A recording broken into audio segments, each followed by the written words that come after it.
Hey everyone, it's Michael, and today I'm going to be talking about minimalist lifting. We're back on the fitness train, so I'm going to be talking about minimalist lifting, if it's right for you, what my experience is, why should I be talking about it, who am I? So we're going to start off with, I'm talking about it because I was a trainer at a couple different gyms. My best client lost 50 pounds with me, and she cried at the end telling me that she's going to be able to see her kid grow up. And 3, I used to be overweight as a kid. And unless I was like in sports, like swimming 2 hours a day or running 2 hours a day. So afterwards, I had to find a way to stay in shape. So I know a little bit of what I'm talking about, but this is also just my experience. I'm not telling you to do anything. This is what's worked for me. And hopefully if this works for you, it's going to help you out. So back to minimalist lifting. 3 things we're going to talk about is non-binary thinking. 2, it's the biggest bang for your buck. And 3, it's a surprise. You'll have to wait until the end to find out. But 1, non-binary thinking. This is super important in minimalist lifting because we think either I go all in 100% and I get it, or I'm a failure and it's a 0. And it's like, well, what about if you got 3/4 of the way there? What if you got halfway there? I've asked my friends before, like, what if you were trying your best to make $1 million a year and you're like, this is the year. I'm going to make it. There's nothing else I'm going to focus on. Like, this is it. I will make it. And you only get to 700,000. And they tell me, well, I'd be really sad. Well, why? You made $700,000. Yeah, but my goal was $1 million. But you're making 50K right now. 700,000 is great. Yeah, but my million. What if you made 500K? Yeah, but my million. And I think that a lot of us think that way. I know a lot of people that, for example, my dad, he's like, I want to play guitar, but either I go all in and I really learn it or I don't. It's like, well, what about if you only practice 3 times a week or 2 times a week? And over a year, you're 50% of the way there to where you want to be. It's like, I know you're not 100% of the way there, that you could have in 1 year if you really went all in, but isn't 50 better than 100? Or sorry, isn't 50 better than 0? And so with minimalist lifting, it's important to realize that no, you're not going to be able to get as much volume as you can going 6 times a week. But depending on what your goal is, like, it can get you 80% of the way there, 90% of the way there. So what's better? Not lifting, going all in, or getting some balance, doing it 3 times a week, sometimes 5 if you want to, but making sure that you consistently hit it for 1 year for 3 times a week. That's why I do 3 times a week lifting, because, I'm busy, I have different things to do. And 3 times a week is just working better with my schedule. So I know that in a year, if I can just stick to 3 times a week, I'm going to be a lot better off than someone who did 5, 6 times a week, but did it really hard for like 1 month, then came off for 5 months, and then actually started working out again for 1 month, and then got off for 5 months. Like, at the end of the year, I'm going to be in a lot better shape. Even if they did 1 month on, 1 month off, 1 month on, 1 month off, I'm going to be a lot better doing 3 times a week consistently for 1 year. So it's about not having that binary thinking and saying, yes, I'm not doing as much as I could, but consistency, I will get there. It's like if you're on YouTube, would you rather post every single day for a month, then hop off the face of the planet and like not post anything for 3 months and then come back? Or would you rather post once a week and keep it consistent?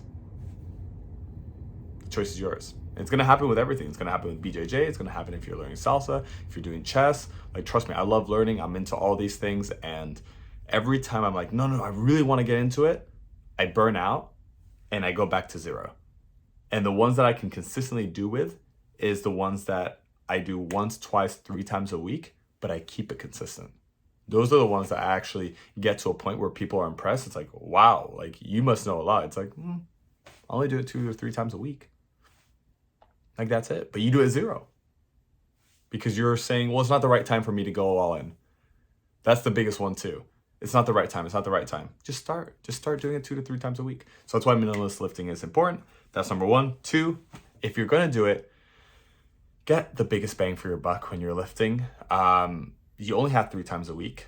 So make sure your compound lifts are heavy. Anything that you do, it's like, you can't waste time on accessory movements if you're only doing it 3 times a week. Because if you're lifting 6 times a week, 1 hour each day, you might be done with your compound lifts 30 minutes to 45 minutes in.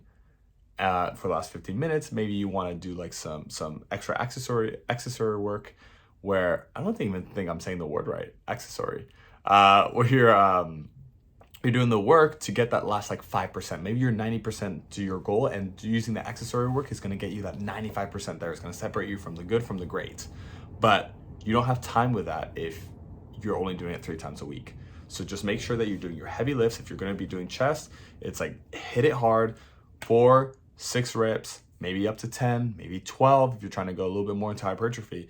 And yeah, you can have like an accessory movement here and there where you can go to like 15 reps, even 20 reps. But for the most part, you have to hit it hard only those 3 times a week. That's why when I taught Spanish, I'm not doing it right now at this instant because I'm trying to focus more on growing my YouTube.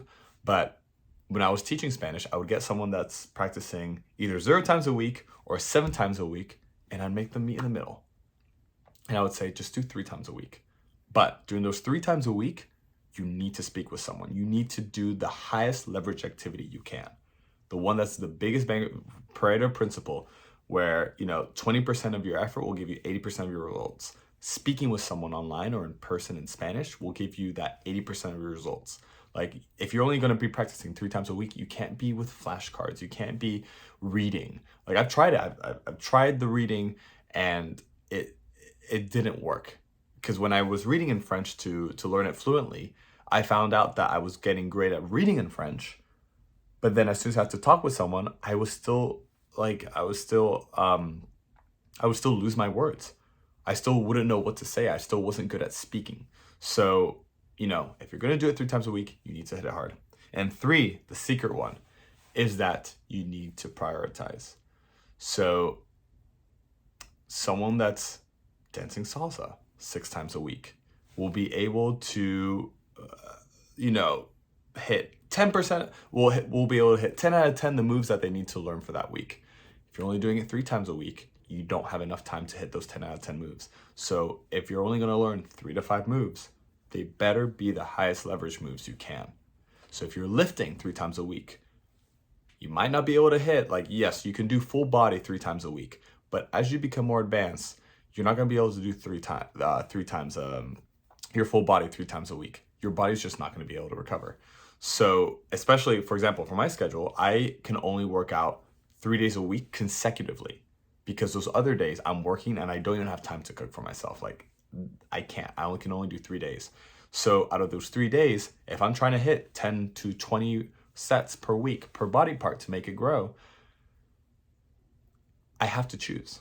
Maybe I won't work so much on my back and I'll try to do a little bit more shoulders this week, or this month I'm only going to try and do a little less legs. I'm going to try and do more biceps and triceps and grow my arms. Or for this 3 months, I'm going to try and diminish the volume here and bring it up over here. Because you can't have, when you're lifting, you have volume and you have intensity. And you can't have high volume and high intensity. You can't do 20 sets of squats for 20 reps with your 1 rep max. You can't. It's impossible. So you need to have a good balance between the two. So if this is what worked for me, if you are going to work 3 times a week, sorry, that's my alarm. If you're going to work out 3 times a week, you need to pick the exercises that will give you the biggest bang for your buck. You need to keep it very intense. And you have to realize that consistency will beat doing as much as you can for 1 week, for 1 month, and then hopping off. With that, I leave you to your minimalist routine. Hopefully this helped. This is what's helped me. This is what my experience has been with it. And yeah, let me know if you have any questions in the comments below.